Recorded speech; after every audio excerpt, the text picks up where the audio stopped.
Hey everybody, it's Q Storm. So, due to scheduling conflicts and a lot of stuff going on in life, as it typically does, I was unable to do my own review of a movie I just recently saw, The Hate You Give. Now, having said that, I did appear on the Michael Dean Show, which I'm a co host, and Michael Dean and I did discuss this movie. I think it's an important movie, and I gave my thoughts and my feelings and my review on that show. Now, the first portion of the review is spoiler free. This movie was released last week in limited engagement. It will be released across the country, I believe, next week. So if you have not seen the film and you want to remain spoiler free, you can listen to the first half of this review, no problem. At some point, we do get into spoilers, but I promise you, we will give you ample warning prior to that happening. So listen, sorry that I couldn't give you a video review. This is an audio review only, but we get really deep into this movie. And without any further ado, I'll just let Michael Dean take it away. All right, so The Hate You Give is the new movie that just came out, and I believe it would be coming out a wider release next week as we were talking about this. This movie is directed by George Tillman Jr., and I'm trying to remember, he's done a few movies. Soul Food, I believe, was his first movie. Was that, if I'm not mistaken? That sounds right. Yeah, and then I know he did the Biggie movie, Notorious. But he's been around for a minute. George Tillman Jr., he's been doing his thing. I would dare say that this is probably his best work, in my opinion. And now as I think about that, I wonder, I'm like, well, were there a lot of visually stunning shots? Not necessarily, but the... Whoa. See, I would disagree with you there. Oh, okay. Well, we'll get into that. But I definitely felt like the drama and the storytelling here was top notch. So let's just get things started. The Hate You Give, the brief sort of synopsis of this movie involves a young African-American girl. And, I thought this movie was placed in California, but I don't think it was. I don't think it's actually in a real place at all. But it says here, Star Carter is constantly switching between two worlds, the poor, mostly black neighborhood where she lives, and the wealthy, mostly white prep school that she attends. The uneasy balance between these worlds is soon shattered when she witnesses the fatal shooting of her childhood best friend at the hands of a police officer. Facing pressure from all sides of the community, Star must find her voice and decide to stand up for what's right. And I will say this movie easily is one of the best movies I've seen this year in 2018. The performances in this movie, particularly Amanda Steinberg, if I'm saying her name correctly. Amanda Law, there's a L. Amanda Law. Oh, okay. Amanda. Yes, you're right. Amanda. Amazing. She is the young girl. I think that was some controversy years ago with the Hunger Games. She played in that. And she just had a movie that just came out, I think, this year, too, that bombed. The Darkest Mind or something, with some sort of YA science fiction. It looks like it was like a takeoff of some like X-Men type of thing or something. But this is the one where she busts through the door, and you must pay attention to her because her performance is stellar in this movie. She carries this movie. She's the main character, and it is told essentially through her point of view, and because there's like no narration in this.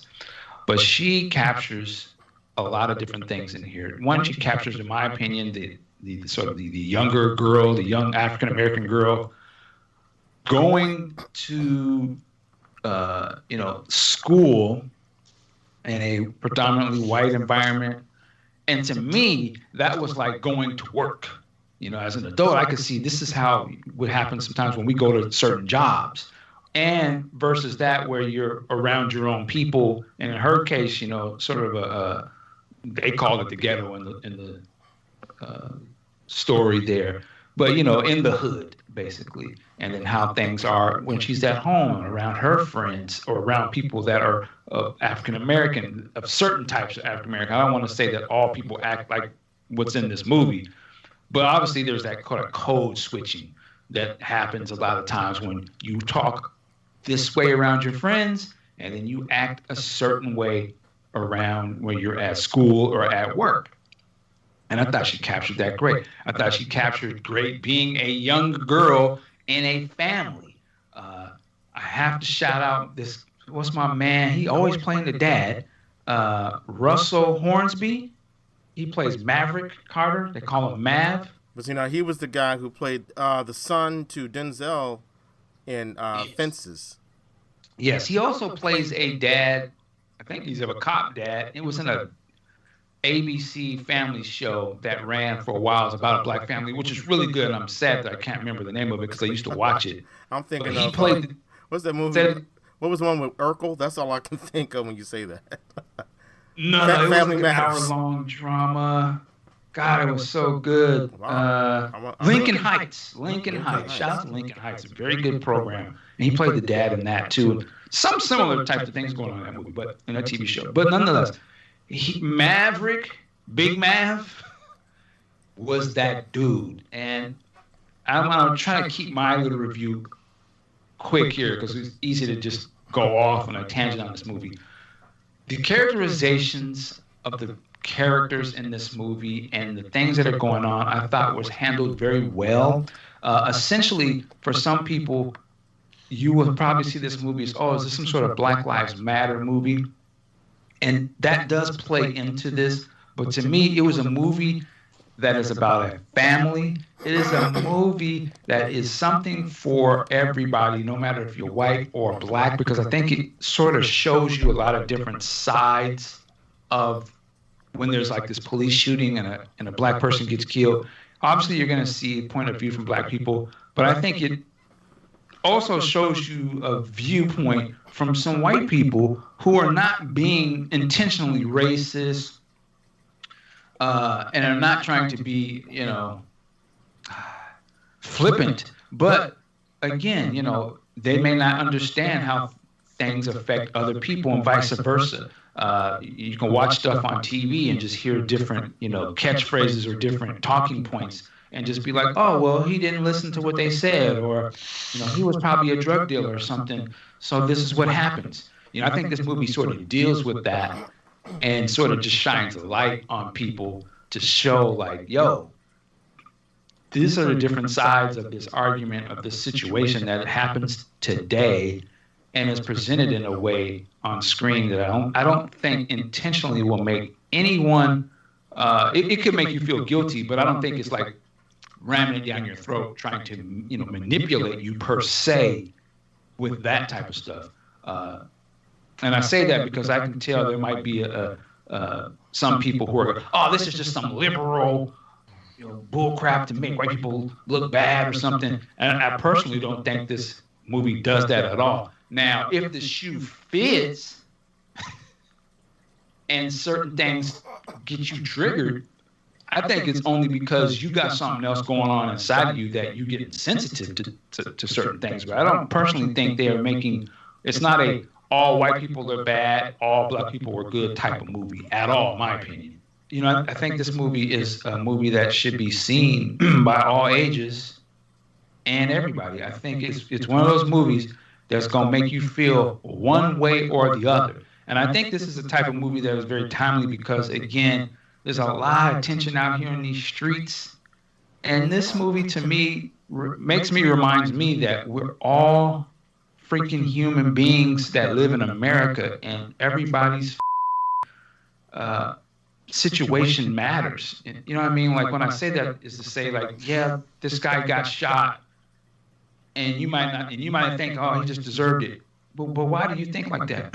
Do you think they think like that? Maybe you should listen to see why it hurts them. You know what I'm saying? Because it's the right thing to it's the right thing. You can't argue with what's the right thing to do or that people have feelings. I think this movie illustrates. I'm actually all over the place with this now as I'm talking about it. I'm thinking about it. But this movie really hit me as a father, as a almost 50 years old father of 3, watching this family dynamic was very interesting to me. Watching the stuff between the father and the kids was like tugging at me, man. And I love the character of Maverick, the way he was presented on screen. He was a strong father, man. Even though he was a felon, he used to be gang banging, he went to prison. The dude was trying to turn his life around and was standing up for his family.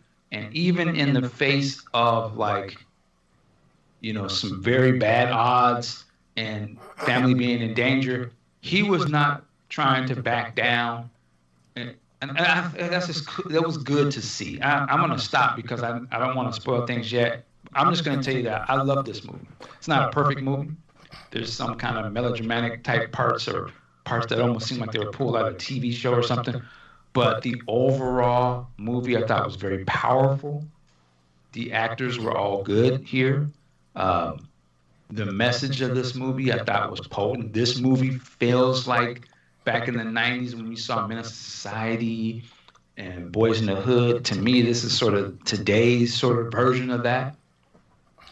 And I like the presentation of the black family in this. Again, the dude that played Maverick, he was on point. And I also love this movie is actually, really shows the influence of a Tupac Shakur that is still being felt, even in the way the movie is titled, and you see little flourishes of it within the story. But excellent movie. I thought it was really done.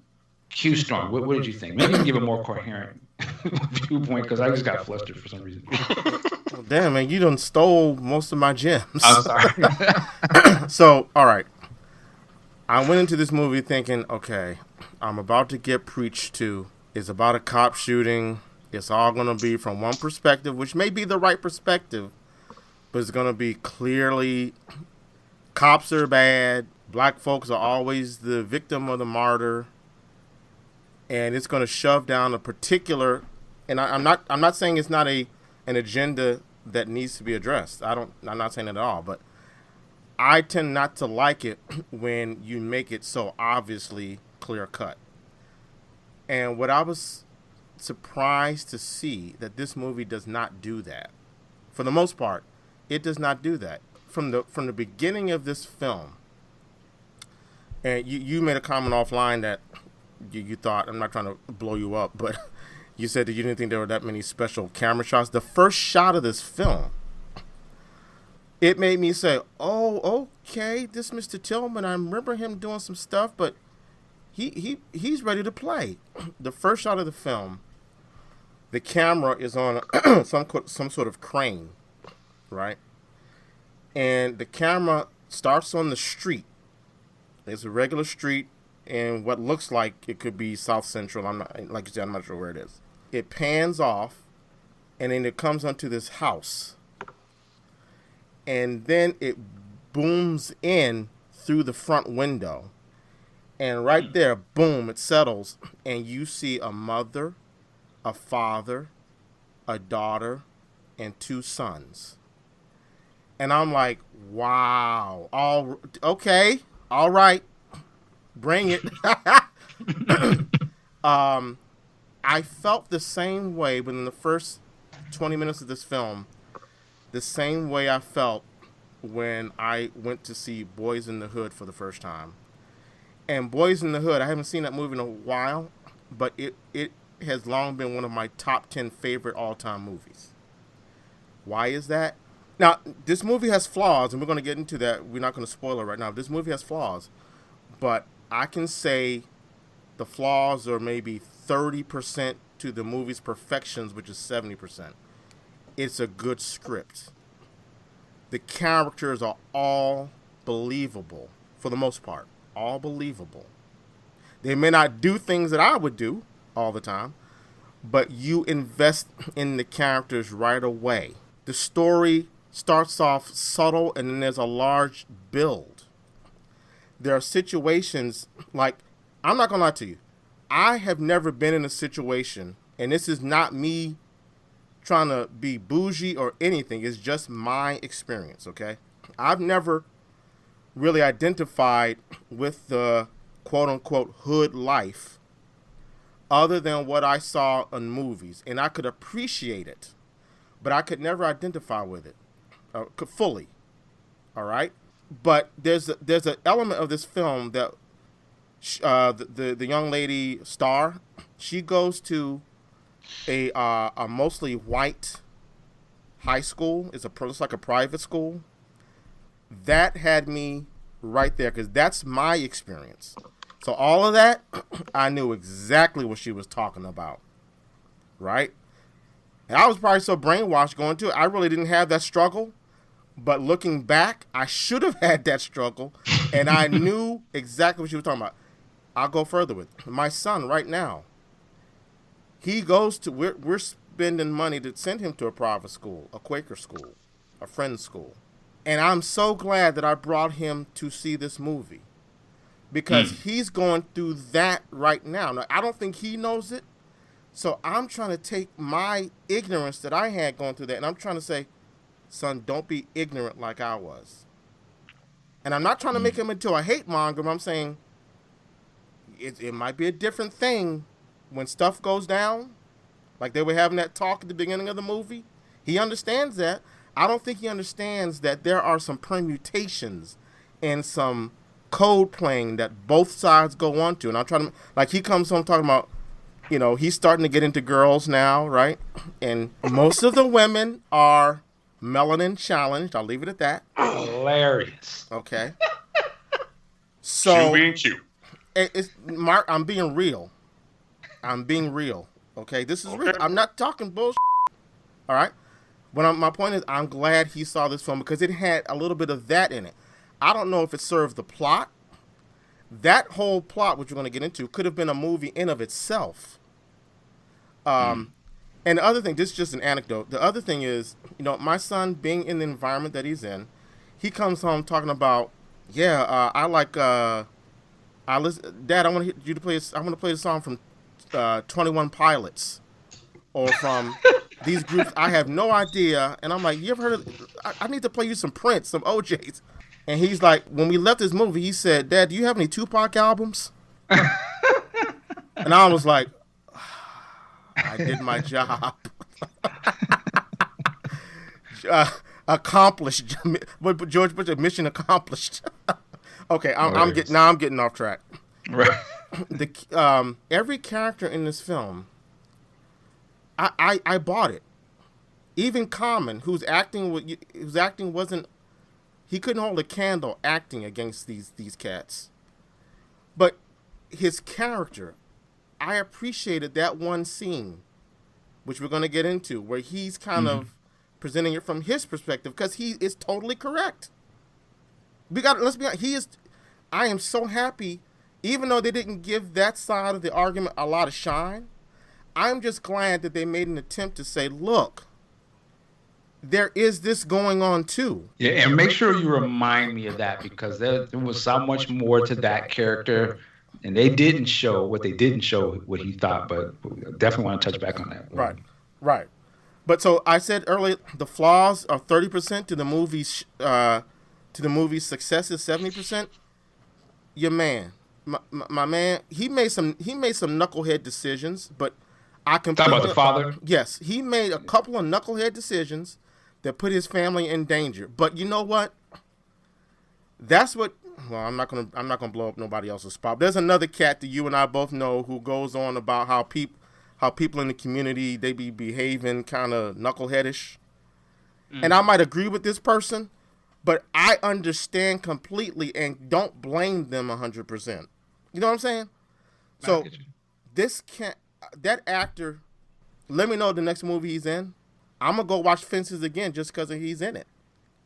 The guy who plays the brother, the musician who's always asking. Go search out Lincoln Heights, man, because he was a lot of that same energy. This guy was phenomenal. Yeah. The actress playing the wife, now I don't remember her name, but I know I first heard about her in a lot of these Wayans parodies. I think Regina Hall. Regina Hall, right. She was in the big movie last year. Girls Trip. Yeah. Right. A lot of movies. Yeah. And that actress right there, I would say to this other cat that I'm not going to shout out, that right there is the reason why I say Tiffany Haddish might be able to play Nubia. Just because she had comedic roles doesn't mean a good actor. And we've said this. You said this, Mike. I agree with you 100%. Some of these comedians who be telling on these jokey jokes and stuff like that. These are the cats who got the skill, and they really don't underestimate them. Eddie Murphy, he started off making jokes. Dude he's a tremendous dramatic actor. Bill Murray, who's the other cat? Tom Hanks. All these actors who start off in comedy, they transition because they got the talent. This woman knocked that out of the park. Amazing. I was invested in her. But make no bones about it, people. Amanda Steinberg. What's her name? Steinberg? Yeah. Okay. Okay, listen. They had this chick taking the arrow through the heart in Hunger Games. And some of the Tubob still have problems with her being in that movie. Okay? Well, listen.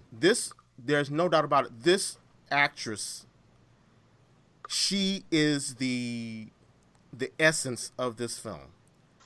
This woman, I said woman. She's only 19 years old. She blew me away. She's crying on cue. She's reacting on cue. It's like she just calls it up. She smiles. She transitions from smiling to being. She's like a female young black Robert De Niro. Okay, this woman just listen. Just sign her up. Sign her up. Let me know the next thing she's doing. I'm buying the ticket. She's fine. I know she's 19. I'm not being an old Chester. I don't see nothing wrong. But she's fine. The camera loves her. She knows how to work the camera. She is a genius. This is a young genius right here. This is her movie, and all the flaws in this movie. Even the young kid, Sakani. I don't know the actor's name. The young kid Sakani. The little boy. Oh man. Woo. That right there. Come on now. Stop it. I don't know who the casting director was for this film, but they need to get a private key to the jet, the studio jet, so they can fly wherever they want to. They earned it. Seven, the older brother, Seven, knocked it out of the park. The kid who plays Khalil, who it's not Algie Smith. This is not a spoiler. He gets shot by a cop. Ralph Tresvant. Oh, that was okay. Well, look, my man, I apologize. And of course, he played the lead role in the movie we talked about last year, the one with John Boyega, Detroit. I don't remember him in that. It was the two boys with the point of the view of the movie was from. He was the lead guy. He was the guy in the singing group. Really? Yeah, he's a cold actor. Well, that's funny. I didn't really like. I got to see that again. I didn't really like that performance from what I remember. But all right, hey. In this performance, I saw the next Will Smith. I saw the next who was the other? Oh, I saw the next Lawrence Tate. Yeah, he looked just like. I was like, wow. He's actually also a singer, R&B singer too. He's got albums and shit. Yeah, well, see, his vocals didn't really do anything for me in Detroit. But hey, listen, this movie, like I said, we're gonna get into the flaws. I'm gonna tear it down a little bit. But can I throw in? Sure. I want to mention, and this is not spoiler. The only two characters who I thought were, unfortunately, in me, they were played as tokens in this movie. I know where you're going. Go ahead, say it. Yeah, it's Chris, the boyfriend, and Hillary, in my opinion. Who was Hillary? The white girl. Okay, I thought I was going to go with another character, but go ahead. I just thought because they were sort of the other side of it, they're not the black characters. I thought they should have went a little more deeper. And to me, they kind of, particularly the Hillary character, she just seemed like they kind of come off as one-dimensional, as opposed to everybody else in this movie who was like fully fleshed out. Even if it was briefly, you got an understanding of them. I didn't think we had any understanding of her other than to say she was sort of the naive white girl. But you know what I mean? Like we didn't.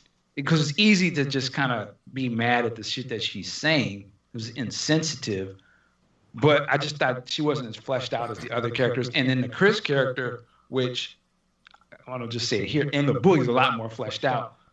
I thought they could have won a little bit more with him here, only because I can kind of agree with, I can see your viewpoint to say that that could have been a whole other movie unto itself, his relationship with her and how the father and all of that deal with that. But I think he plays a more, I know he's obviously a very prominent part of the book. I just didn't think that he was fleshed out enough either to just not, because all we understand is he's just a rich white boy who's her boyfriend. Well, you don't really, to me, I don't think they really pressed home the part about like, she throws a line in there that he likes to make beats. And, yeah, you know, that went nowhere. See him doing the dancing thing, but to me, they didn't flesh that out enough to really understand why he has such a better understanding of her than a lot of the other characters.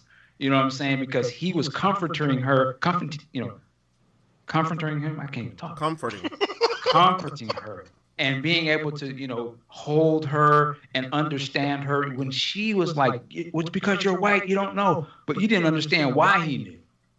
You know, I just felt like as important of other side of the character, he should be explained a little bit more. But that'd be my only takeaway. Well, I was going to save this for the second part of this. You want me to save it, or? Well, let's just finish your thoughts, and then we'll do a whole spoiler. I think I laid it all out there on the field. Okay. This movie gets 4 out of 5 reels for me, and I agree. There are some things in this film that if you had excised them, cut them out. The movie was a bit long, I think. If you cut some of the things out of this film, one of the things you just brought up, which we're going to go in deeper, this movie easily would have been a 5 out of 5 for me. Easily. Okay. It is easily one of, like you said, it's one of the, there are only 2 films now, I'm sure there are others, but 2 films that stand out enough for me that if we do a year-end summary, it's going to be Black Panther and this movie. Black Panther came out this year? Isn't that hard to believe? It is. Came out in February. February, okay, yeah. But yeah, I can't forget this one. I definitely don't forget Black Panther, and in my opinion, Infinity War was dope. But anyway, let me say it real quick. Go ahead. Yeah. If the Academy is worth a shit, they can keep that bullshit popular movie, and this movie should get a nod for. I'm not going to go as far as best film. I know that's a long that would be like. I would push it. I say it would. I don't see why it wouldn't. It should. I think it's an emotionally packed movie. It should get a best actress nod for Amandla Steinberg. It should get best supporting actor for what's his name? What's the guy's name? Russell Hornsby, whatever. Russell Hornsby, the father. Yeah. And it should get. Well, she wasn't in the.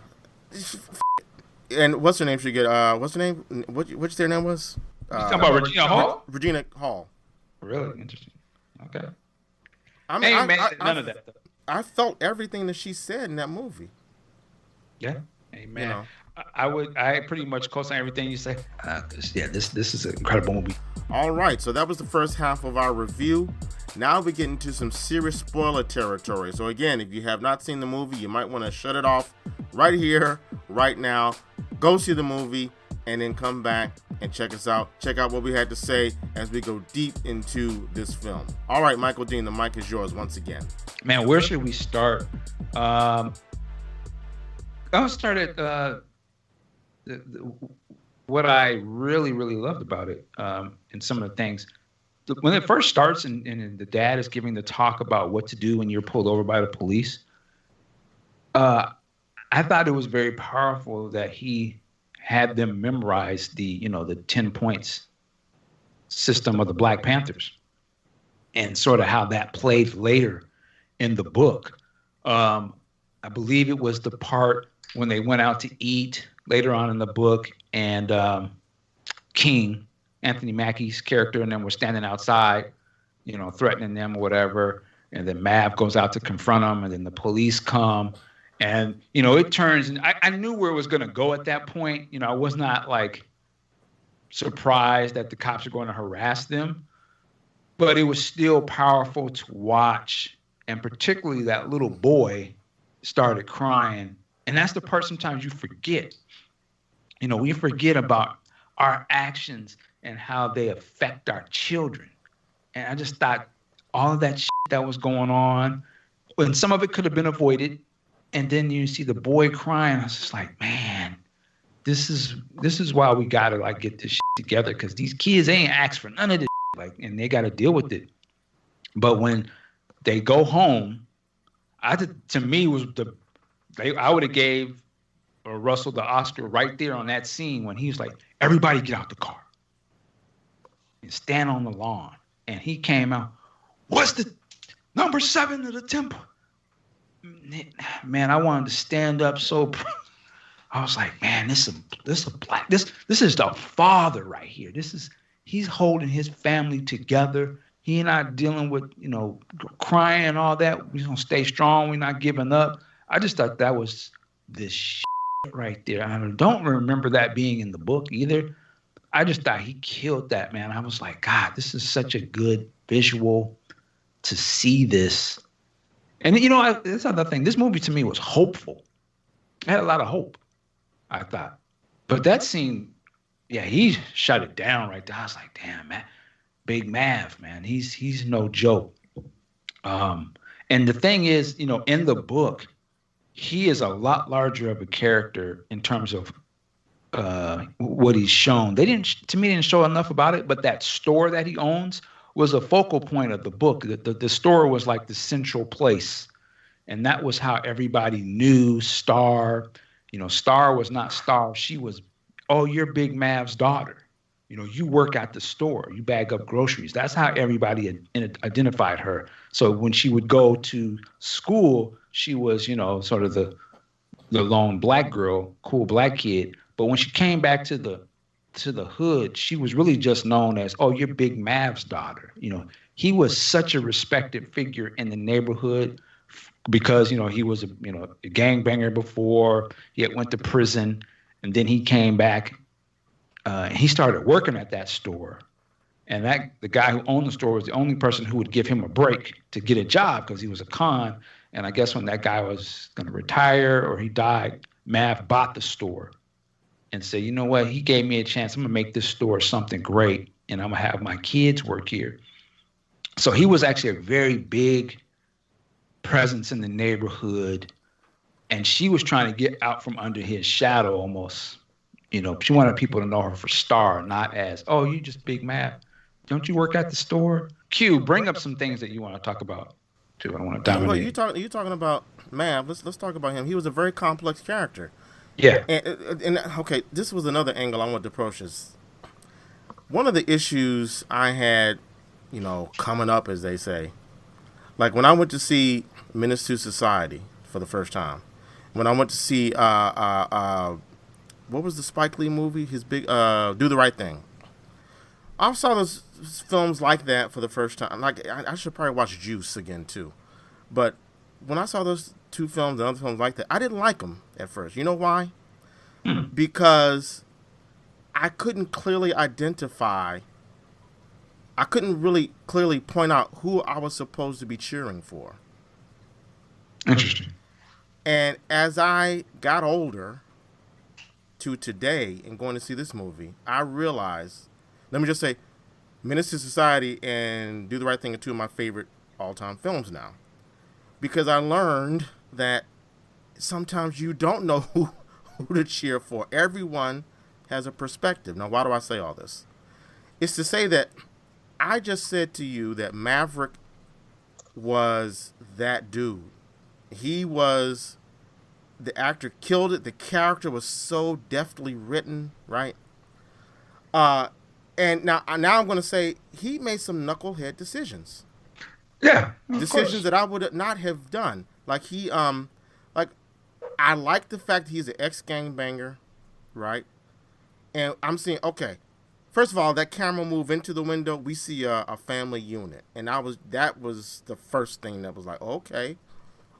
Then as they get into the house, then we see him with the tats and the gang symbols and all that. Cornrow, tank top. Right. The typical, right? If you didn't know who he was, you would just think, oh, this is some stereotypical gang banging. But no, but No, see, go ahead. but then you Strictly see, on visuals. right, but then you see the content, and you're like, oh, okay, he's teaching his kids. Right. It's clear to me that that was the scene that let me know that he's on the straight path now, or at least trying to get on the straight path. Mm-hmm. Okay, so then what made him so frustrating to me in there were 3 scenes. The first scene when she gets into the car with Anthony Mackie, I was like, oh, why y'all doing that? Come on. When he says, "I'm gonna give you a ride to Yes. to the store," yeah. And I'm like, something's gonna go down.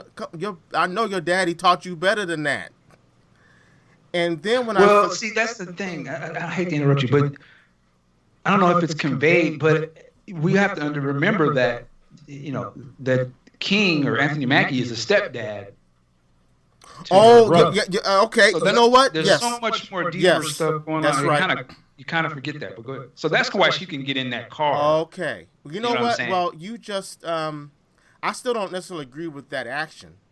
And you know what? It wasn't until the scene where they're in the church and the mother acting all ghetto, talking about, "Come on back here, boy." I didn't put together that there was I don't think they conveyed that, and I knew that because I read the book, but I don't think it was as conveyed to understand that she could really see that girl she was with as sort of like a stepsister. Well, no, what I'm saying, I didn't know that 7 that was. I thought 7 was your man's son and Regina Hall's son, up until that scene. I got you. Right. So okay, but still. When my man came out of the store and saw that she got out of... here's what I thought was going to go down. The car, he pulls up in front of the store, and the loudmouth girl, what was her name? I forget her name. She gets out of the car. Mm-hmm. And I was Kenya. And I figured, now the dad's looking, right? I thought for sure when he sees his daughter get out of the car of the dude he used to gangbang with, or sling dope with, I thought he was going to get all up in her ass. He didn't. I thought it was going to be like, "Get your ass out that car. I don't want you hanging with him no more." Right. He didn't. He got in the car and had a nice little conversation. Gave him a pound, had a nice little conversation. I was like, okay. I mean, for the culture, I guess that was your man back in the day, but you're not supposed to be so content that your daughter's getting out that car, man. And in the second scene, I understand it. I'm a father too. He saw these thugs outside the restaurant, and it was clear they were there trying to send a message. And he was on that old school, we can handle this like gentlemen, or we can get into some gangster shit. I understand, but you're not supposed to do that with your family. There. Yeah, that shit was crazy because I love the way they play it, where our star sees it first. They're just sitting at the window seat, and she sees him standing out there looking right at him, like, huh? And I was like, that dude King crosses his line. There's not really no coming back. Like, you see with his family, you know what I mean? I was like, one of them is your son. That's right. Stepson, right? I was like, this is just evil. And I was like, how are they going to play this off? Because I know you can't act like you don't see him standing out there. When the dad looks at Star first, he's like, what is she looking at? And he looks outside. And I'm like you, I kind of thought he was just going to be like, let's just get up and leave. But he was like, he told his wife, stay here. And she already knew. And that's the thing. You could tell she knew who she married. She knew what kind of dude he was. So she didn't trip out. And I know she was scared, but he's like, yo, I'm about to go handle this. Whatever happens, you're not going out there. And I was like, damn, man, what are you doing? And then he just runs up on him aggressive, like. But see, that was real. If he had gone. It was a real type of. Again, I wouldn't have done that, but that's not to say that these types of things don't happen. And I don't really want to see a story where people would do what I would do, right? Right. But what I'm saying is, I think if they had, we have to remember, he may be trying to rehabilitate, but I understand why they played it that way, because it was real. I can imagine a man who lived that life, in that life, he might not be like, okay, let's sneak out the back. Right. Right. And he'd been in prison. The way he did it, as much as I thought it was a knucklehead move, that's what I'm saying. These characters were written realistically. And so when I say it was a knucklehead move, don't mistake me for saying that it was poorly written. No, it was a knucklehead move that made sense in terms of making this a real character. He goes out there and he's ready to throw hands with a guy that might have a Uzi on him. You don't know. Right. Where it went over the top, I kind of laughed a little bit. I know I shouldn't have. And I'm a clown George Tillman a little bit. You went a little bit over the top, George, when you had the shot set up where my man's got his cheeks pressed up against the window right there in front of it. That was a little over the top. Okay. All right, George, I got it, George. George being the director. And then the other scene, again, I wish I had the cojones to do this, or it's not that I don't, but I have more common sense than cojones, right? When they go to Common's house, and by the way, ain't no way a cop is buying a house like that on a cop's salary. Stop it. Well, I don't know if they showed this, but his wife was a doctor. Oh. She was the real breadwinner. I don't know if they put that in the movie or not, but that explains why. Mike, I don't know nothing about that. Anyway. I was going to say, I don't know if they said that in the movie or not. No, I was clowning myself a little bit there. Oh, yeah, hilarious. Yeah, right? But when he gets, now he's safe now. This was after the restaurant scene, I believe. He's safe now. And I thought this was really a knucklehead move for him to not only go back to the house and just stand outside. Give some context, people. I think you forgot. Okay. So there was a drive-by on his house. Oh, right. I'm sorry. The family was there. That's right. I got confused. I thought this was after the restaurant scene, but you're right. There's a drive-by on the house. Right. Which I don't know why this Negro does not want to move like his wife is saying. But there's a drive-by on the house. So they go over to his brother-in-law's house? I forget. Yeah, Uncle Carlos. Right. He's a cop. Right. He's a cop. He takes him over there. And Mav gets back in the Jeep. As soon as he lets his family out the car, he pulls out the driveway. His wife goes, "What the hell are you doing?" What did he say? I wish they come back because I got something for him. And yeah. And then not only that, but he, it's almost like he's perpetrating. What did it say? Continuing the bad habit, or what is it? Cycle. The cycle, right? Perpetrating the cycle. He lets his son get in the car. Now this is the son, but the son's not related. Has no relation to Anthony Mackie. So okay. The son is the stepson of Anthony Mackie. Stepson, right. He lets his son get in the car. So you're putting your son in danger. And that I was like, then they're just standing outside. Now that I thought was a little over the top. I thought that was a knucklehead move. But if you was a gangbanger, so-called ex-knucklehead, you've been in prison 3, he was obviously a high up and he still had the tats and they riding on you and your family, you gonna go ride, I'm gonna stand right back there. When they come back, it's on. I'm not backing down. And I'm just trying to give him a view. And my son, he want to step up now? Let's go. Let's go ride. Again, will a sensible person do that? Hopefully, no. But this is who you're dealing with. So I didn't like that he had his son there, but the foolishness mindset, I was like, you like the camaraderie. You like the fact that I see why he's doing that. I wouldn't have my son stand out there. I thought when the son came out the house, when Mav was standing up on the porch, I thought he was going to tell his son to get his ass back inside, but he didn't. He was like, "Oh yeah, okay." I was like, "Oh, okay." Compare that to, again, going back to Boys in the Hood. I mean, there's also what's his name? Furious Styles. What was his name? Lawrence. Now compare Furious Styles, who he was a knucklehead back in the day too. When his son tried to leave the house after they shot Ricky, Furious wasn't having it. Get your ass back in that. Right. Get your ass back in that bedroom. You a man now? Give me that goddamn gun. That would have been me. That would have been me. By the same token, if someone does a drive-by on my house, I'm not running to the closet, to the top of the book. If I'm of that mindset, I'm not running to the closet, to the top of the bookcase. No, it's too late, bro. You're supposed to keep that piece near the door. Or if you're living in that neighborhood, You carry that on your ankle or your waist when you at home. That's Wow. another story. But yeah, I you know you the characters, no matter all the things I pointed out, it's just it worked. It worked. Even if I disagreed with what some of the things he did, it worked. Just I loved the scenes where he's hugged up on his woman in the restaurant talking that Right, stuff. right, And the kids are right. like, oh, I didn't need to hear that. I'm like, shoot, yeah, that's how we do it. Old school. I love that part. You don't see that. Yeah, they made a. It was almost like they made a point, but these were in the book too. But they made a point to show that Mav and his wife Lisa, they were very much in love with each I other, love and they Mav. wasn't like arguing and shit. They would have these little moments where it's like they was ready to get it. Give me a kiss, baby.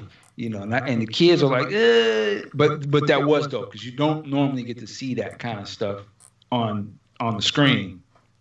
Uh, they had a their whole family had a great relationship, which I think is, again, I can understand why the movie is long like it was, because there's so much they're trying to pack in, because it was a book. But the stuff between Mav, Lisa, and I can't think of the the hoochie mom Oh, I don't remember her ex, name. I don't remember her name. Aisha. Okay, that sounds right. Aisha That and sounds about King. right. Yeah. Yeah, it was the dynamic of that though. That stuff type of happens. You know, Mav had cheated. Well, he stepped out of a relationship. They were out of a relationship for a little bit. He ended up having a baby with that one lady, and that baby was 7.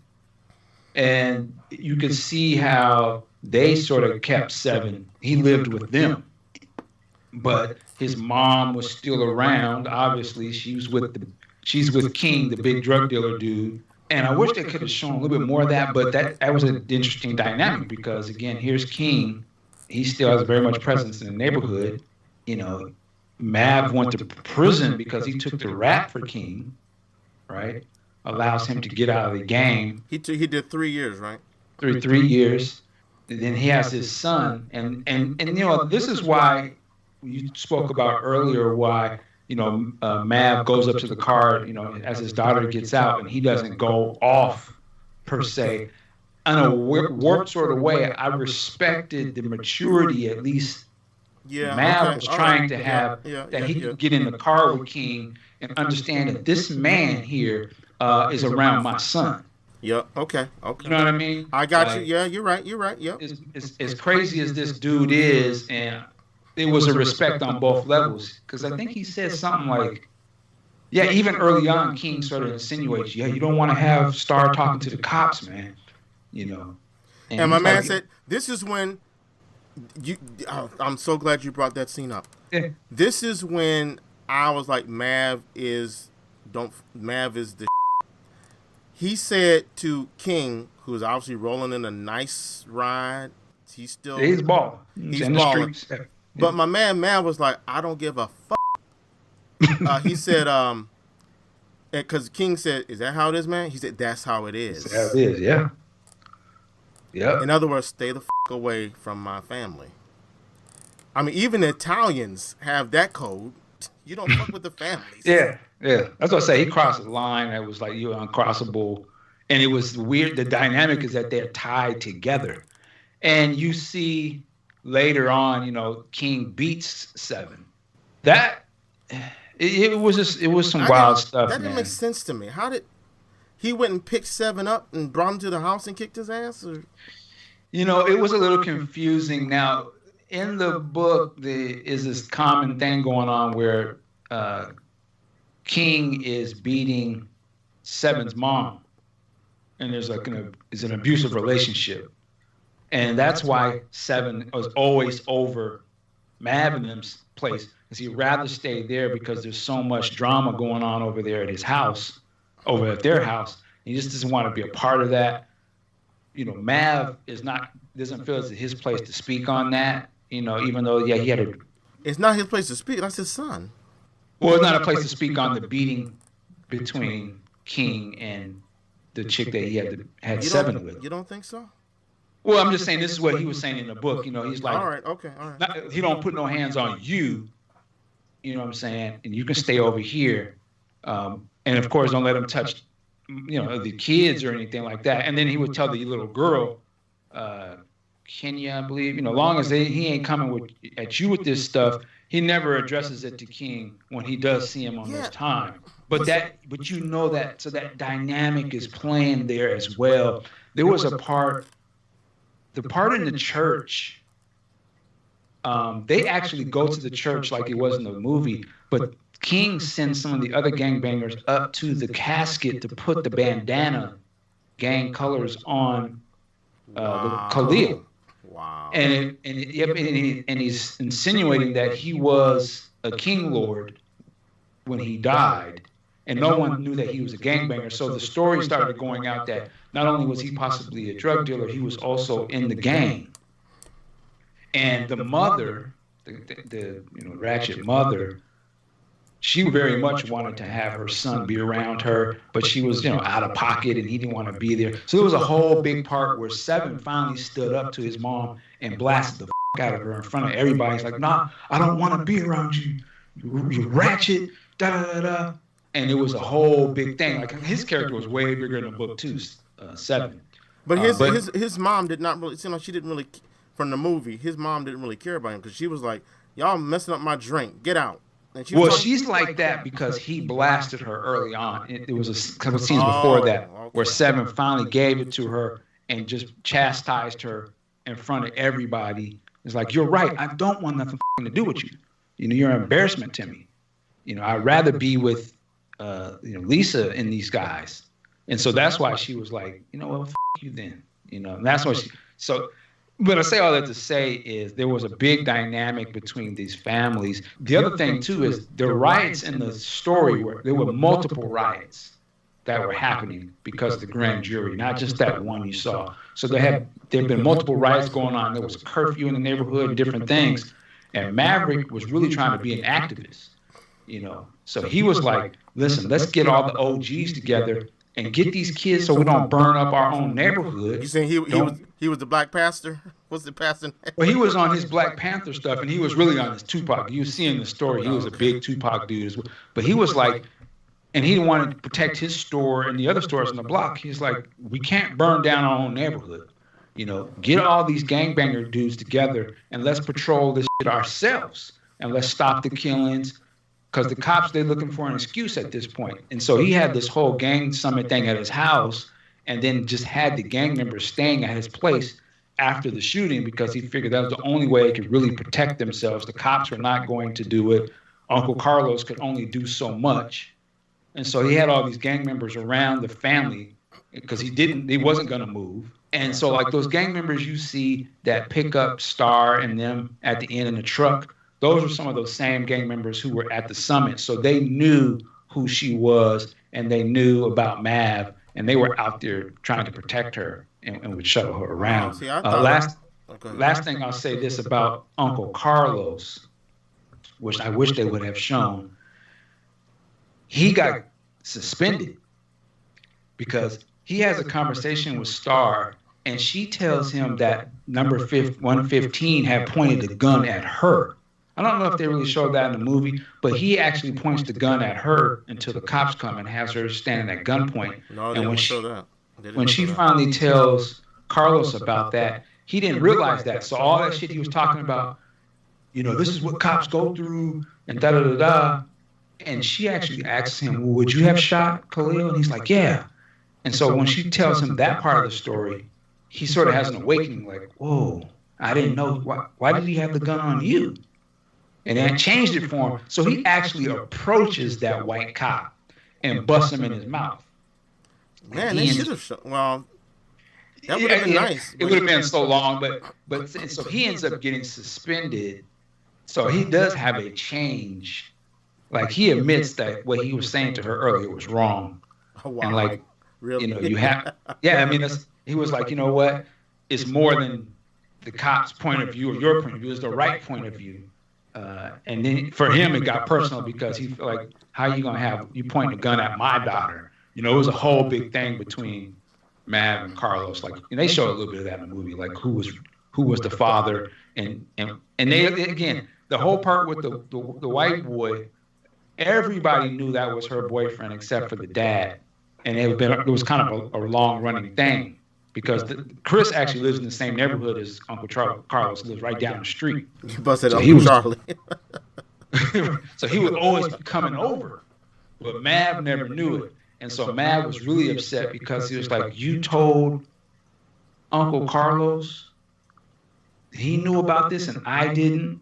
And he started questioning, like, I'm your dad, but I wasn't there, and da da da da. So there was that kind of dynamic going on. But those two got together, got over their differences as well to understand, well, what's in the best interest of Star, these kids, and we both play a role in her life as being a father figure type of thing.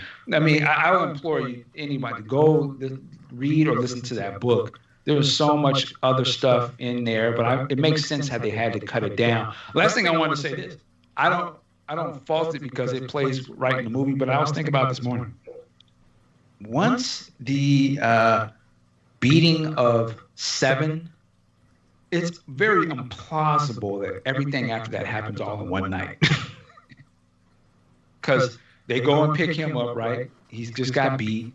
They're driving down the street. Here comes the protest in the streets. And this boy is already injured. They get out of the car. She decides she wants to go join the riots. Seven goes with her. She ends up leading a riot march, right? That turns into chaos. Well, she doesn't lead the march. Well, I mean, I'm saying she gets on the bullhorn and becomes, the focal point, Yeah. Here's her moment to shine. This is all in the same day. Right. And then the tear gas, they all run from there. She gets rescued by the gangbangers in the truck, takes her to her dad's store. They go in there, and then King orders some knucklehead to torch the place. Then it catches fire, and then Mav comes, and then there's a confrontation with. I was like, damn, this is one hell of a day. Well, this whole movie didn't have as much action, but now it all is going to go down in less than 24 hours, like one thing after the other. Now, I'm not faulting them. I'm just saying it's just funny to me. Like, they ran everything in that few little hours. It's a little implausible. Well, it didn't bother me. First of all, no, it doesn't bother me. Movie. I'm just saying after the fact. Well, I'm just saying that you have to allow for movie time, and movies have to compress time to fit it in. But I like that. To me, that was equivalent of a crescendo.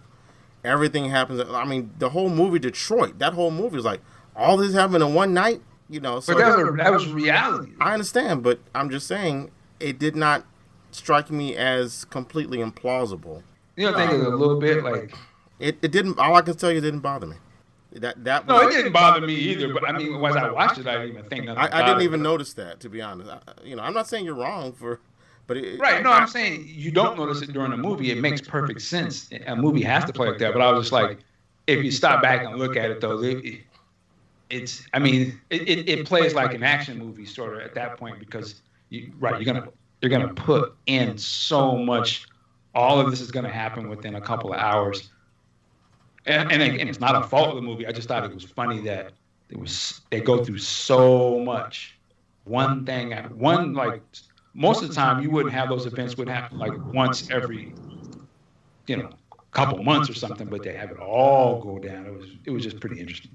Oh, let me ask you this real quick. What did you think in comparison to the Black Klansman? It goes the other sort of, race movie. What do you think between the two? Which did you enjoy better?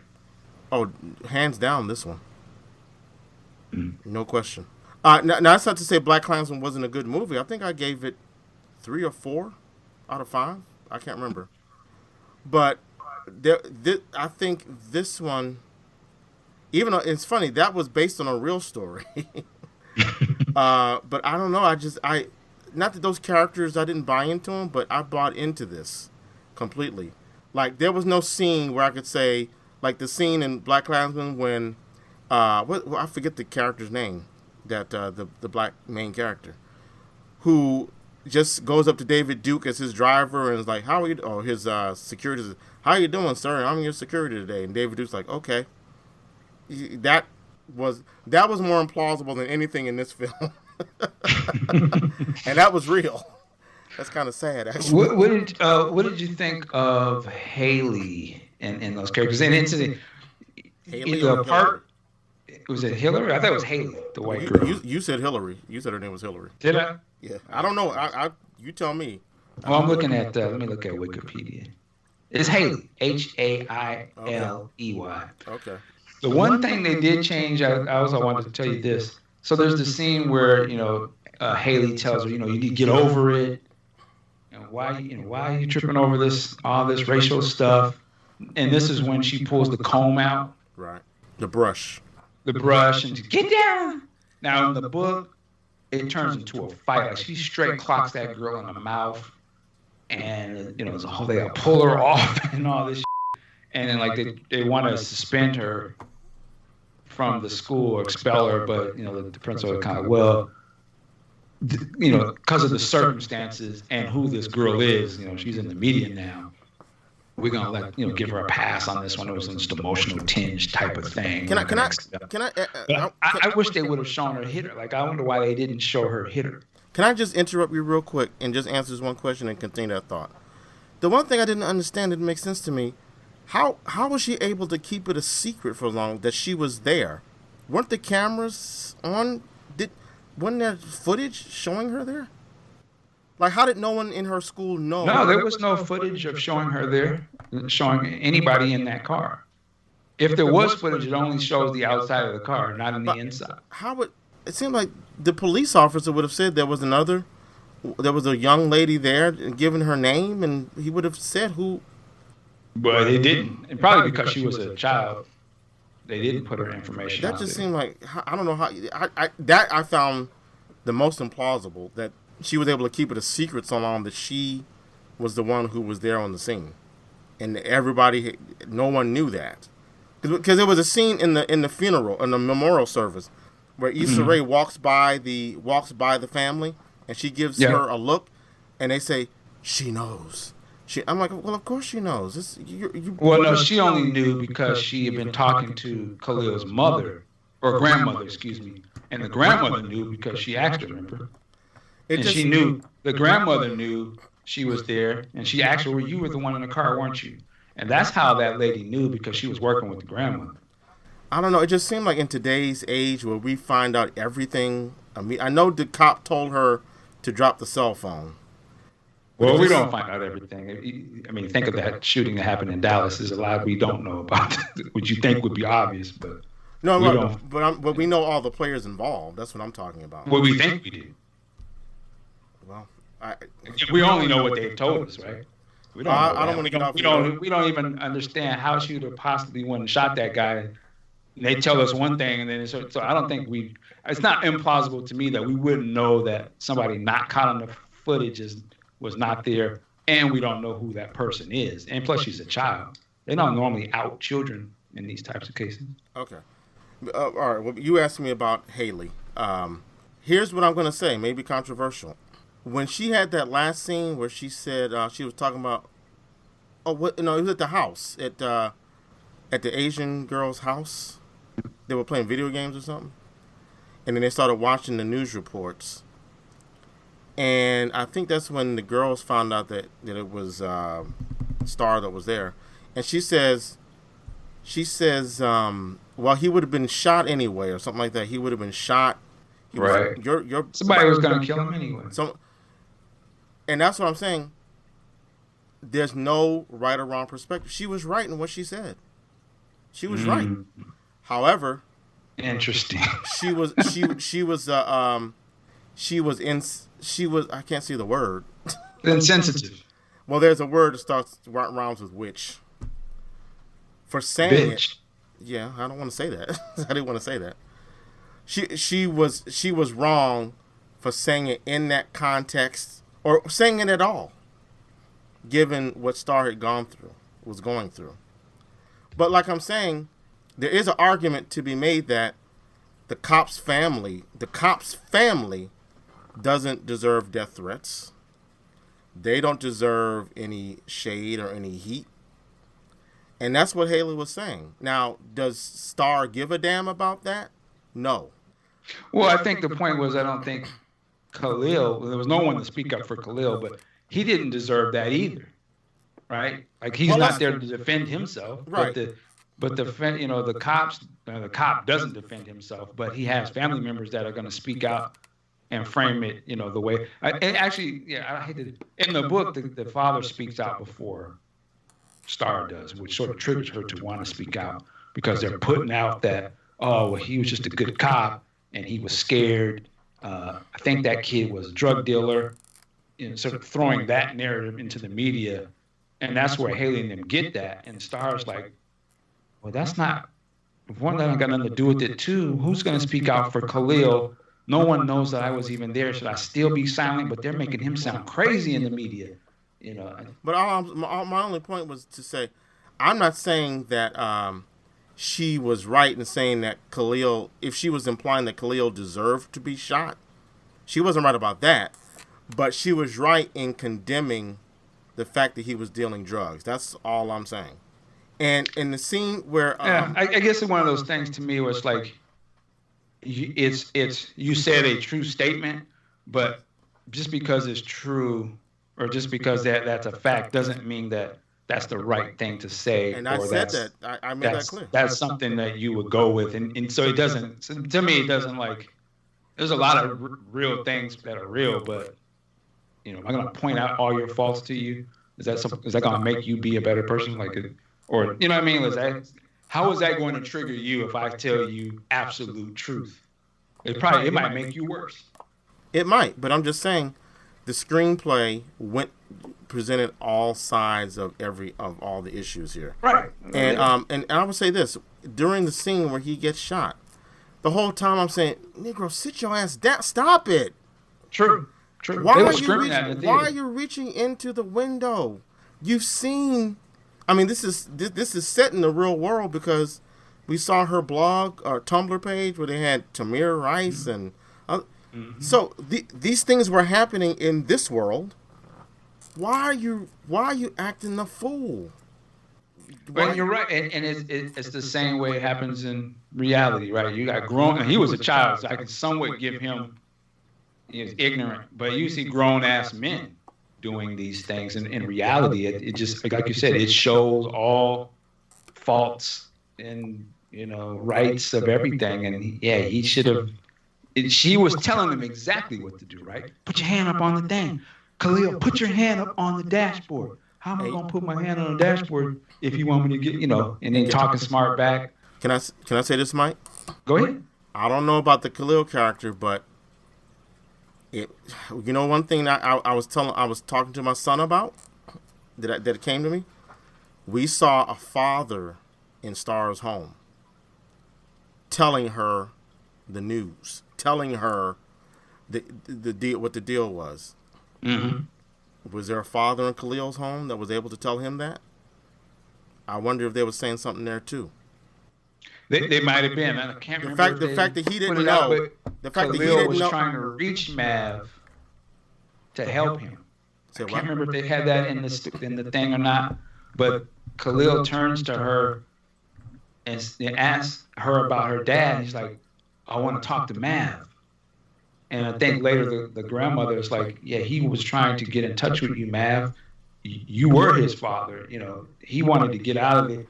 He wanted to get out of the King Lords, and he was going to ask you to help him get out. I don't know if they did that, but you're right. Yeah, there was no father. His mom was on drugs. They showed his mom briefly looking crazy on the media. Remember? Oh, yeah. All out. Yeah. She was strung out and stuff. But yeah, you're right. It shows what happens when you don't have the full father and stuff. But the thing is, Khalil, again, he shouldn't have. This has nothing to do with his death, right? Right. So you can sort of pick apart the rest of his other part of his life. But should he have been selling drugs? Of course not. If he had been selling or not, it would not have affected him getting shot that night, though, to be clear about that, right? It had nothing to do with it. Yeah.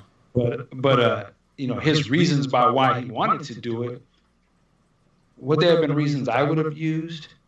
But they weren't reasons that weren't implausible to me. I understand the logic behind why he was selling drugs. Well, His yeah.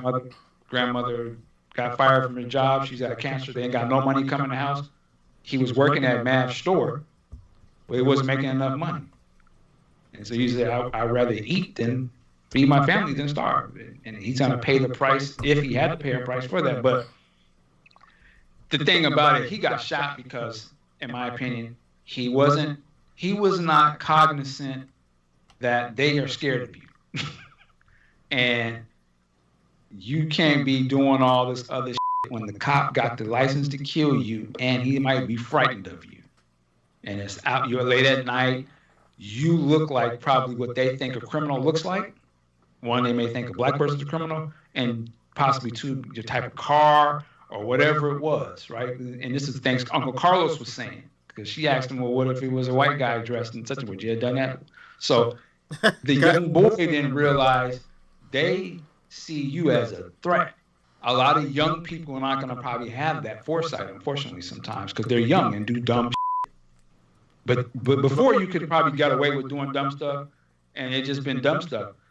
For boys like that, the dumb stuff will cost you your life. Like, you don't get the same privileges to do dumb shit to the cops, because the consequences is your death. Which is one point I hope that movie sort of conveys. It's not fair, but you'd rather be alive. Now, some people will say, well, are we just going to stay in a subjugated stance all the time? Well, those are for the warriors to fight. I don't think it's for the children to fight. Well, you can see how Mav, look how Mav dealt with it when the cops came to him. And he wasn't even trying to fight them. But when they realized who he was and who that girl was, they was about to get into him. But then luckily everybody had them cameras and they had to back off. You know, I wanted to talk about Common's. I wanted to say something about Common's character real quick. Yeah. I did like that scene where he's explaining the police officers, the typical police officer's point of view. He's not saying that makes that officer right. I don't think the officer was right. I mean, maybe you can't tell a hairbrush from a gun at night, but that's why you either handcuff the young man or you have him get back in the car, or I don't know police procedure, but you make it so that he can't reach for anything. You sit him on the side of the road, maybe, right? But let me just get this out. His end statements in that scene, he was a coon to me. That's how I look at it. Well, that's what I'm trying to say. That's what I'm trying to get to.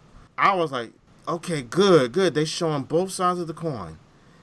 And then my girl asked that question: if you saw a white man in a suit in a nice neighborhood reaching into a car window, would you shoot? Or would you say hands up? And in his answer, I was like, there you go. Common. Wasn't it Carlos? Uncle Carlos. I was on my bill, dude. You know you done f***ed up now, right? You know you done f***ed up, right? And he gave an honest answer. You know, a lot of people probably think like that, but that's why I say, it's a different set of rules. And even a black cop would tell you that. At least that particular one. But again, and I wish they showed his more of his character, because his character realizes that's a wrong viewpoint. Even though he was honest, he realized his thinking was warped, and it took a child to sort of show him just the simpleness of it. Stop trying to make other rational. That's wrong. And he realized, that's a wrong way to look. But that's where the police force, some of the police force thinks like that. And so my thing is, you got to understand that they're not going to give you that same privilege at all.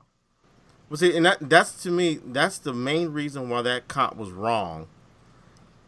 I don't know police procedure. I'm not going to pretend to know, but I think I have common sense. And if you don't know what a person that you pulled over might be capable of doing, you don't leave them standing near an open window in the car. You sit them down by the curb. Right. And so he was a young, stupid cop.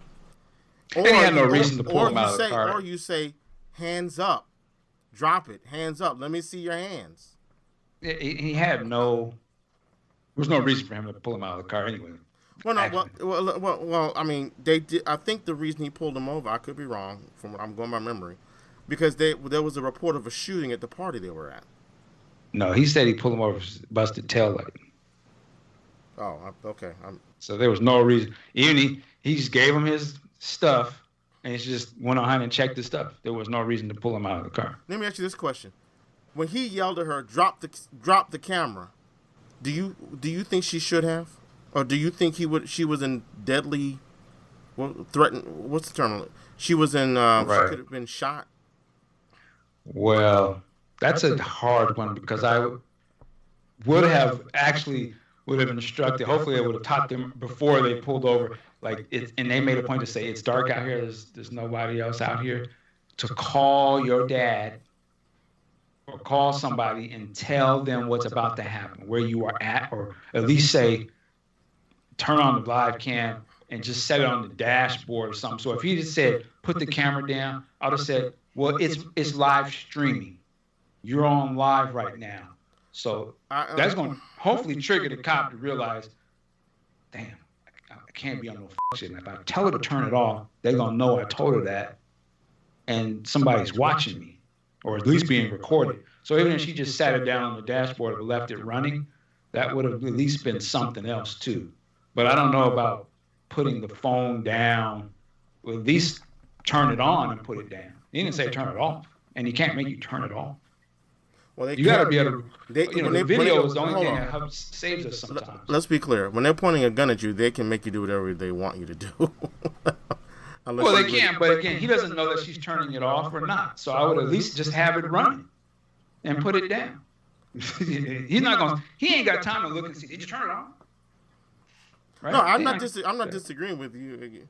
Who would want to act a fool knowing they watching? I mean, they show later on in the movie that all the people have phones, so they were about to beat the shit out of him. Well, what he would have done was he would have said, "Give me the phone." Possibly, but again, he would have known there's been. Then you. So you. Why did you turn her phone off? I mean, then he's right. And then you can't believe anything he say. He knowingly trying to turn off some shit, and now he's. You know what I mean? So at least it puts him on notice. If he wants to turn it off, that's his business. That's a whole other situation. Why are you turning people's phones off? They ain't got nothing to do with the traffic stop or your safety. Right. But anyway, like I said, we went on. We could continue on this movie. I just want to say real quick. One other character, the boyfriend. Now I'm not going by the book at all. I'm just going by what they presented in the movie. In the movie, well, there's two characters I honestly think they could have done without, and it would not have marred the central theme of the movie. They could have gotten rid of the boyfriend because he served no purpose, like you said before. And honestly, I wish they wouldn't have had Anthony Mackie's character in there. To me, having that character in that whole subplot was kind of like they felt like, oh, we got to put something quote unquote gangster in this movie to appeal to all sections of the audience. Because if you think about it, I'm trying to think if they had taken Anthony Mackie's character out, who I did not buy as a gangster for a second, I can't think how it would have affected the film where you couldn't have still told the same story. It's hard for me to say that because he's a central part of it, in my opinion. I don't think this. To me, the story is about the title and not about the shooting. And his character is given hate. And it affects everybody. Whose character is the kid? Anthony Mackie. Yeah. What hate is he given? Well, he beats a child. He triggers the little boy to pull the gun. I thought you were saying were saying that he gets hate. No. I'm saying he is a part of the title, in my opinion. Like the hate you give to everyone, and he was giving a lot of hate, which triggered events from these kids. And how it affected them. So it was just as much as him as it was the police. It wasn't just some cop movie, and it wasn't just a black-on-black crime movie. It was all of that played into it. And at the end, and this is how it plays for me. At the end of the day, these children didn't deserve any of this bullshit. And it's the adults and their actions that are f***ing it up for these kids. whether it was the police shooting or whether it was, black on black crime type situations or gangbanging or whatever, or drugs. Well, that's funny. I mean, you make a good point, and I'm wondering if I am again, even though I gave the movie 4 out of 5 reels, I wonder if I'm have that same mindset when I saw as I did when I saw Minister Society, where I saw that movie initially as the central story was about, are they going to get this tape and use it to send Kane away? And so when I first saw it, I was like, why are they going off on all these other stories and this and that? And I want to see about the tape. Are they going to get the tape? And then it took a while. You understand? It's not just about the tape. It's about all the elements that create a menace to society. So maybe that's what they're trying to say with this film. Again, I'm separating from the book. I haven't read the book. Sure. Maybe to your point, that's what was part of this is not just about the killing of Khalil, even though that's what the trailers have kind of led me to believe. So I think there was a lot going on in this film that made it a little. They were juggling a lot. To your point, it manifests itself in like all that stuff happened in one night. But that doesn't take away any of my complaints. Don't mar this film at all. This will go down on my top 5. Actually, I don't think I have 5 movies that I enjoyed this year. But it'll go down right underneath Black Panther, possibly Avengers, as one of my top films of the year. Yeah, well, actually, just to go to your point about them juggling a lot, this would have been one of the best TV series of the year if it had been shot as a, like an HBO or Showtime or even Netflix, if it was like a 10 episode, 13 episode thing, because they would have had time to really flesh every little point that they're trying to sort of show you really quickly in this movie. Because again, they're adapting a book, and I think it probably happens with a lot of book adaptions. There's so much to try and jam in, and what do you choose to go with and not, and what little lingering points is. I thought they did an exceptional job of giving the essence of that book in this movie, and still even keeping the narration of the girl, was sort of tip you to say that, the book was probably told from her point of view, so they still had to put that in a little bit in the movie. And I was like, this was dope, but I could see too, like, it would have been a masterwork if it was a TV series, because then you really would have been able to spend the time and get deep into it. But as a movie, yeah, it was very good, very well done. Let's move on. I thought Issa Rae, that was the only thing, not in a bad way. I think she, in my opinion, this is just me, she's too much Issa Rae that it took me out of the movie, because I can't separate her right now from what she plays on that TV show. And she didn't play something super far from that. I was kind of like, you got to be careful when you have a super identifiable person. Now you said that about Anthony Mackie. I had no reason to. I believed him as that. I didn't see him as Falcon. Well, no. I didn't. I didn't say I didn't like him for the reasons you didn't like Issa. I just his physical stature and well, maybe you're right. Maybe you are right. You're right. I see him as the good guy Falcon trying to. Yeah, you're right. As the guy trying to be I don't see him as a tough guy. And I thought he killed it as that, because he has a lot to play against, because he is so ingrained in a lot of people's mind as a good person. But I remember seeing him in other roles where I remember he played Tupac, so it's like, okay. But I did not know he ever played Tupac. In the Notorious movie. Maybe I don't. Okay, did I see that? I can't remember if I saw. I may not have seen that. But anyway, all right. I'm nitpicky. But yeah, I'm gonna actually see. That's the last thing I have to see it again, because when I went to go see it. Oh, here we go. I have to go to the with my people. I love my people, but we gotta stop doing this. I went to go see it, and it wasn't reserved seating, which I thought was interesting, because the theater's seats were clearly marked with numbers. But so I sit down and I leave a seat in between me and I think it's like a younger white girl. Incidentally, there was a lot of young people there, and a lot of, I was kind of surprised at first, a lot of white kids. Same with mine. Teenagers. It was same with my teenagers. Exactly. Which makes sense, because it's a popular YA book. So I sort of get that. But it was interesting going into it, though. And then right before the movie started, a couple sisters came up and was like, "Excuse me, sir, can you move down one because we got a party of 4." I was like, "Okay, sure." So I get up and so I have to sit where I know people's gonna sit on both sides of me, which I hate that. But I was like, whatever.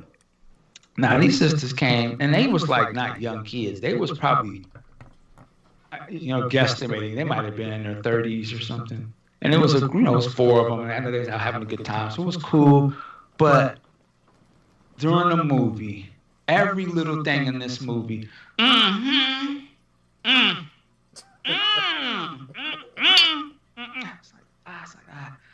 I wanted to say, could you shut the fuck up? Like, stop. It started taking me out of the movie because there's a lot of emotional shit in the movie, and it was kind of like, and then they would kind of be laughing or crack a joke. I'm like, that's not really funny though. That's and I was like, and then the chick that was sitting right next to me, I don't think she was eating popcorn because she was something she would pull out, and instead of putting it in her mouth, she would blow it. She was like, take it out. What? And then put it in her mouth. And I was like, huh? But after the 30th, I was like, this. What? You gonna blow everything you put in your? I mean, pause. I was like, annoying, man. I was like, God, I know. I see why they don't want to go to movies with us. I love my people, but we gotta stop that shit. Come on. I didn't want to get up and move because then kind of look crazy. Nah, as much money as I spent on these tickets, I will abandon your ass in a heartbeat. I do it and look back at some people sometimes. Are you crazy? I'm trying to be out cold to a fault. But yeah, and then what was interesting though, I don't know if you heard this in yours, but there was a lot of crying going on. I heard some sniffling. I heard some nose blowing up in the back seats. Yeah, the white girls sitting on the other side of me, I could hear them audibly sort of being, I guess, upset. Right. During the movie and like taken aback by some of the stuff. And I could see like when the Haley character was saying, so I could tell they were kind of like embarrassed. And then like the stuff with the kids, I could hear them crying and stuff. I was like, man, this movie is definitely a get at you. Well, in the one I saw last night with my son, I think I put up in Slack. I'm like, there's a lot of white kids here, and we're now. By the time the movie started, I think maybe there was one black couple, older couple that had come in.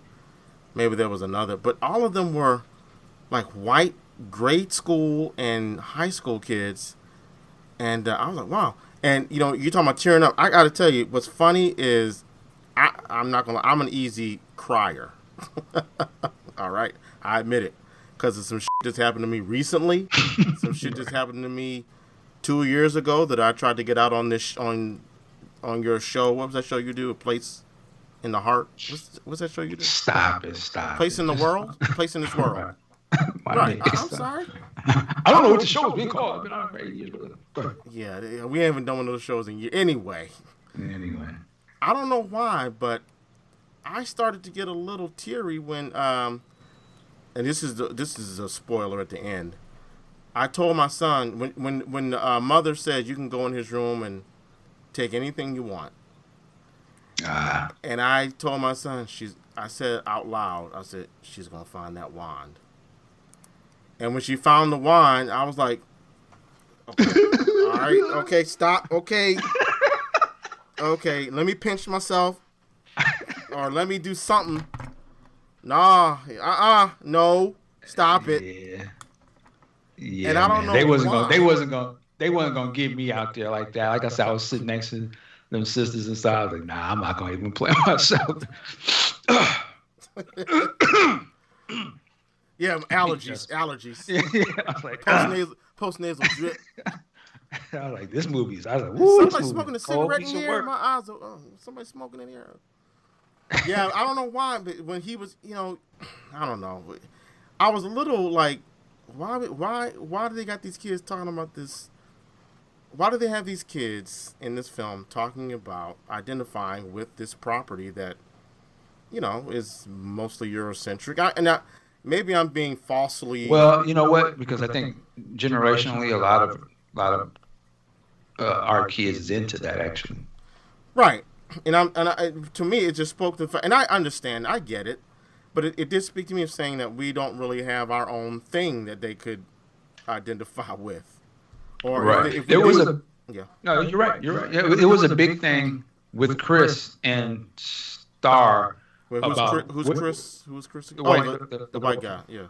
about Will Smith and the Fresh Prince. I think they briefly mentioned it, but it plays way more heavy in the book, and even more so than the Harry Potter stuff, which I was surprised that they didn't show all of that in the movie. But it was it's one of those movies, like I said, you see a lot of things that are sort of grounded in 90s culture and 80s stuff, where for us it was, the 60s and stuff that we saw. But I thought this movie really showed, like, to them, the oldie stuff is the 90s.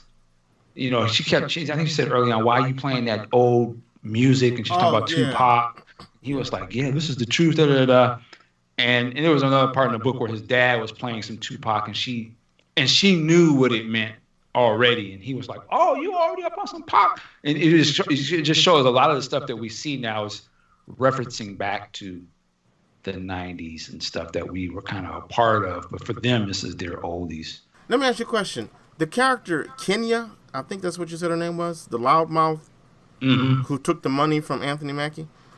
Was she related to, she said something about that Star was her half sister, but that doesn't mean she's her guardian. Well, that's why I said King is her dad. King was her dad. So he's giving her his daughter. How does that Well, make King related? Is the stepdad of Seven, so that's why she's saying we're like, she's half sisters. We're like sisters. They're not blood though. Well, she said half. That's what I'm saying.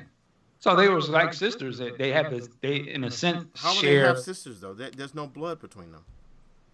Right. Well, they were kind of playing, but they were raised that way probably because. All right. No, I get that part. I'm just saying that, but there's no shared. Just as a right. I understand what you're saying. All right. That's why again, it just kind of. That's why I said the dynamic of all of their relationships is very interesting, because there is that family aspect of it. And there was just that huge maturity enough. And this were the sisters I was sitting with was like, when Regina Hall's character was explaining, like, why I'm with your dad, even though he had this baby by this, thought. And I chose to forgive that. And my love for him was stronger than his mistake. Boy, those sisters I sat with, they were, I'm that bad. And I wanted to say, that's probably why you're not with a man right now. And that's probably why you didn't. Then that would Eyewitness News, Seattle, right? But see, again, the theme of the movie is stop giving hate to people. So just because they wouldn't have forgiven the man, don't hate on her for for offering up that forgiveness. Well, no, and it just showed the maturity where she was like, you know what? Yeah, it's a tough situation, but we're going to do what's important. And even to have some sort of a respect or relationship for that other mother, even though she was acting a fool in the church and all that, they wasn't trying to stop her from being around the son. The dad was like, go on back there. Or what was it, the mom? The mom. The mom said, go on back there with your mom, man, because, she don't make no sense. And that's your mom. And so it was just very interesting that they can still get over those issues and come together for the greater good of the situation, even though King is a nut. Anyway, man. Well, last thing I say about the damn movie. Last thing I say about Mav is he needs to keep a better grasp on his firearm, because I don't know how that kid came up with it, but. Oh yeah, that was crazy. I don't know. I was like, maybe it's nice drama, but dude, you failed right there. Imagine if that little boy got hurt. That would have been it, man. Like, I was like, man, you about to fail. I thought it was telling that the girl walked in front of it, and why didn't Mav? I'd be looking for little things. I was like, are they trying to show him as weak now? Like, how come he wasn't the one who got in front of his child and jumped in the path? Well, for the same reason you said, I mean, I hear what you're saying. I'm just trying to come up with something. The same reason you gave for when, Khalil was mouthing off at the cop and kind of being flippant. But with Mav, who's done time, knows what it's like, when the cops approached him at the restaurant, he was like, "No, sir. Yes, officer. No, sir." So maybe that's why, he, you know what I'm saying? I mean, if you brought that up. He knew he behaved a certain way in front of the cops. So but when your own child was right there, they got the guns on.